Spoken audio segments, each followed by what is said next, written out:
ఈరోజు మనము కూడా దేవునితో సహవాసాన్ని కలిగి ఉండాలి. దేవునితో సహవాసాన్ని కలిగి ఉంటే దేవుడు ప్రత్యక్షత, దేవుడు మనకు. ఇక్కడ ఉన్న వారిలో ఎంతమంది దర్శనాలు చూసేవారుగా ఉన్నారు, ఎంతమంది దర్శనాలు చూడలేనటువంటి వారుగా ఉన్నారు. ఒకవేళ మీరు దర్శనాలు చూడటం లేదు అంటే సరి అయిన సహవాసంలో మీరు లేరు. దేవుని సహవాసంలో ఉంటే, దేవుని ఫ్రెండ్షిప్తో ఉంటే దేవుడు ఏం చేస్తాడు? దర్శనాన్ని ఇస్తాడు.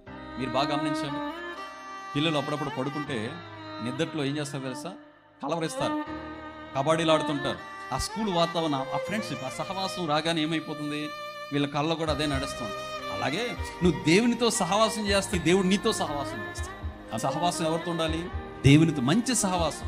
మూర్ఖుల సహవాసం మూఢత్వంలో తీసుకువెళ్తుంది. జ్ఞానుల సహవాసం జ్ఞానాన్ని ఇస్తుంది. నువ్వు ఎవరితో సహవాసం కలిగి ఉంటే అదే. అందుకే నీ ఫ్రెండ్ ఎవరో చెప్పు, నీ క్యారెక్టర్ ఏంటో చెప్తానన్నాడు ఆయన.